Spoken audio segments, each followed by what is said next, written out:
నమస్తే, welcome to top Telugu news. ఇప్పుడు headlines చూద్దాం. స్పీకర్ కు వైసీపీ రెబల్ ఎమ్మెల్యేల లేఖలు.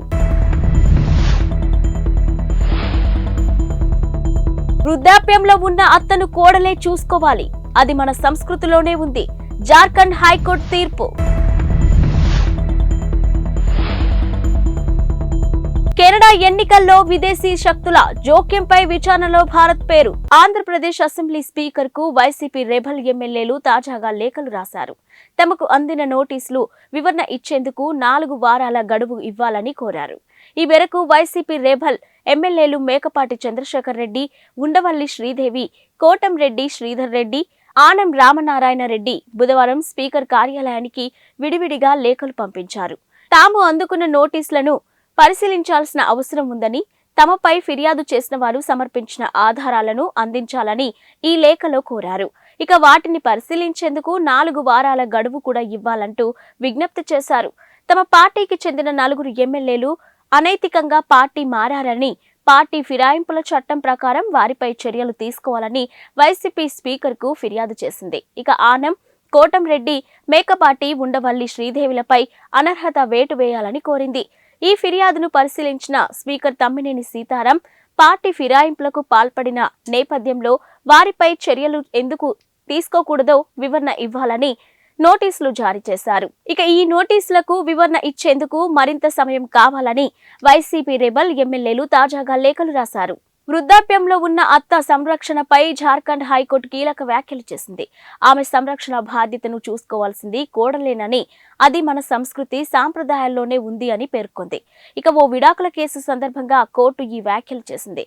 వృద్ధులైన అత్త మామలను లేదా అమ్మమ్మకు సేవ చేయడం స్త్రీ బాధ్యత అని పేర్కొంది. అదొక సాంస్కృతిక ధర్మం అని తెలిపింది.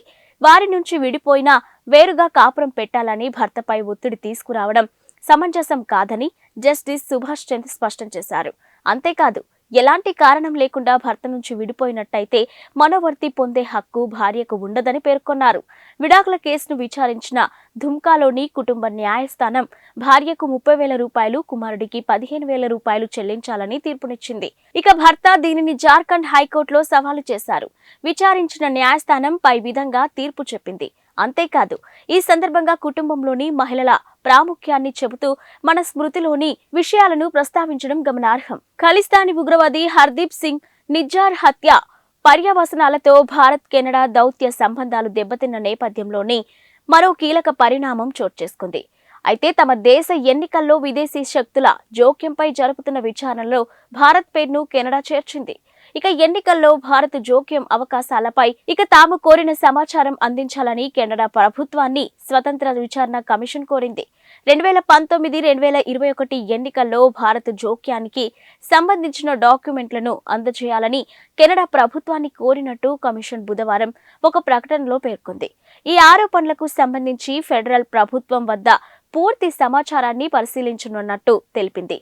ఇక పూర్తిగా పరిశీలించిన తర్వాత విదేశీ జోక్యం గుర్తింపు, దీనిని అరికట్టడానికి సంబంధించిన సిఫార్సులను ప్రభుత్వానికి అందజేయనున్నట్టు తెలిపింది.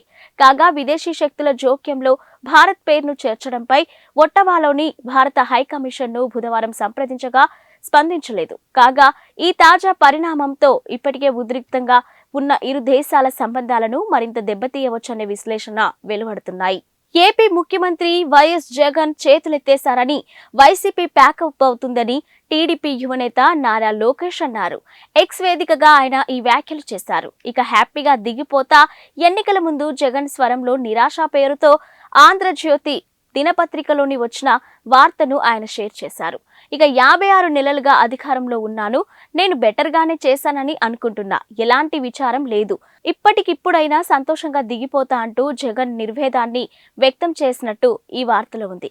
ఇక తిరుపతిలో జరుగుతున్న ఎడ్యుకేషన్ సమ్మిట్లోని ఆయన ఈ వ్యాఖ్యలు చేశారని సదరు పత్రిక పేర్కొంది. హైదరాబాద్ బిర్యానీ ప్రపంచవ్యాప్తంగా పాపులర్. దీనికి జతగా ఇప్పుడు బిర్యానీ టీ కూడా వచ్చేసింది.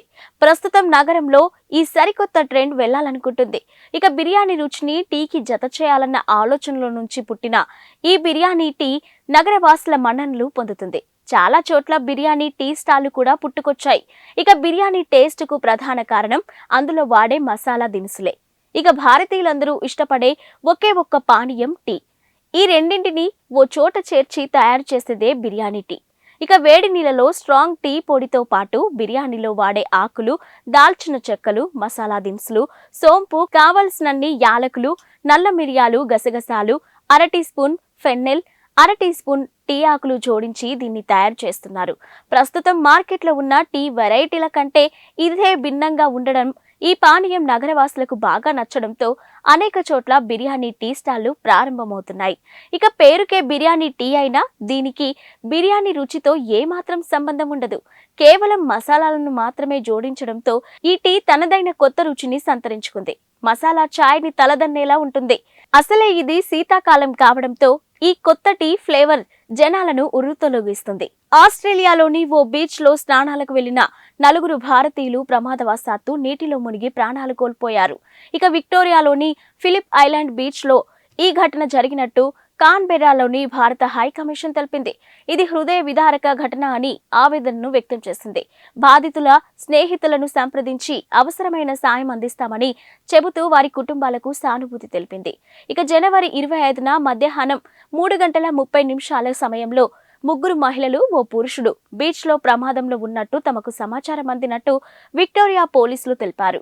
వెంటనే అక్కడికి చేరుకొని వారిని రక్షించే ప్రయత్నం చేశామని, అయితే అప్పటికే 2 మహిళలు, ఓ పురుషుడు ప్రాణాలు కోల్పోయారని తెలిపారు.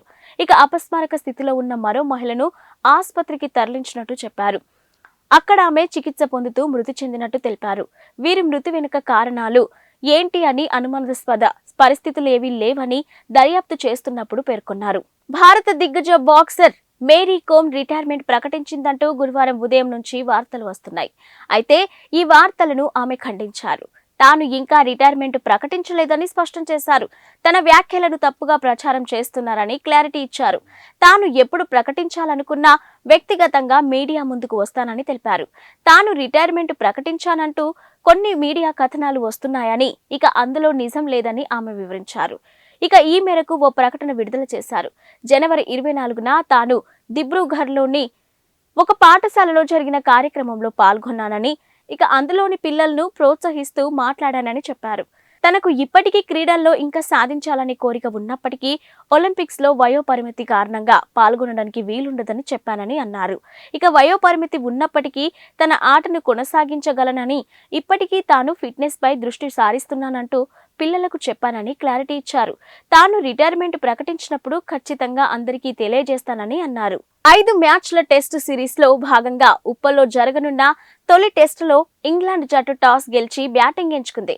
ఇక బజ్బాల్ ఆటతో భారత్ కు ముక్కుతాడు వేస్తామని ప్రకటించిన ఇంగ్లాండ్ పోరుకు ముందే టీమిండియాపై పైచేయి సాధించే ప్రయత్నం చేసింది. అయితే స్వదేశంలో వరుసగా 16 టెస్టు సిరీస్లను గెలిచిన భారత్ ను ఇంగ్లాండ్ ఎలా అడ్డుకుంటుందన్నది ఆసక్తికరమే. అయితే 2012లో భారత్ చివరిసారి సొంత గడ్డపై ఇంగ్లాండ్ చేతిలోనే ఓడడం కొంత కలవరపాటుకు గురిచేసే అంశమే.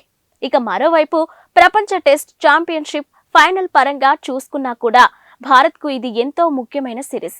ఇక రోహిత్ సేన ప్రస్తుతం 4 టెస్టు సిరీస్లలో 2 విజయాలు, ఓ ఓటమి, 1 డ్రాతో 54.16 పాయింట్లతో డబ్ల్యూటీసీ పట్టికలో 2వ స్థానంలో కొనసాగుతుంది.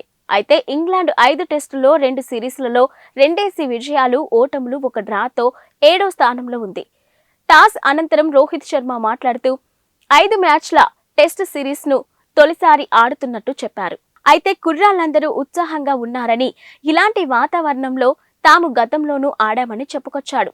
3 స్పిన్నర్లు, 2 పేసర్లతో బరిలోకి దిగుతున్నట్టు చెప్పాడు. మాలీలో ఘోర ప్రమాదం జరిగింది. అక్రమంగా నిర్వహిస్తున్న బంగారు గని కూలింది. ఈ ప్రమాదంలో 70 మందికి పైగా మృత్యువాత పడ్డారు. గత వారం జరిగిన ఈ విషాద ఘటన ఆలస్యంగా వెలుగులోకి వచ్చింది. భయాందోళనల మధ్య సెర్చ్ ఆపరేషన్ జరుగుతుంది. ఇక మృతుల సంఖ్య మరింత పెరిగే అవకాశం ఉందని Mali geology and mining directorate senior అధికారి కరీం బెర్త్ వెల్లడించారు. ఇక నైరుతి కౌలీకోరాలోని ప్రాంతంలోని కంగబాగా జిల్లాల్లో ఈ దుర్ఘటన జరిగిందని తెలిపారు. గని కూలడానికి గల కారణాలపై దర్యాప్తు చేస్తున్నామని తెలిపారు. కాగా ప్రమాదం జరిగిన 4 రోజుల తర్వాత ప్రకటన విడుదల చేయడం గమనార్హమని అన్నారు. ఇక మైనింగ్ లో పాల్గొన్న చాలా మంది చనిపోయారని, వీరిలో అత్యధికులు మైనర్లు కూడా ఉన్నారని చెప్పారు. భవిష్యత్తులో ఇలాంటి ప్రమాదాలు జరగకుండా మైనింగ్ రంగంలో కొన్ని చర్యలు తీసుకురావాల్సి ఉందని బెర్తే అన్నారు. బుధవారం ఉదయం 10 గంటలకు ఆన్లైన్ విడుదల చేసిన శ్రీవారి 300 రూపాయల టికెట్ల ప్రవేశ దర్శనకు టికెట్లు గంటల వ్యవధిలోనే అమ్ముడుపోయాయని టీడీపీ ప్రకటించింది. ఇక భక్తులు కేవలం 2 గంటల 45 నిమిషాల వ్యవధిలోనే కొనుగోలు చేశారని తెలిపింది.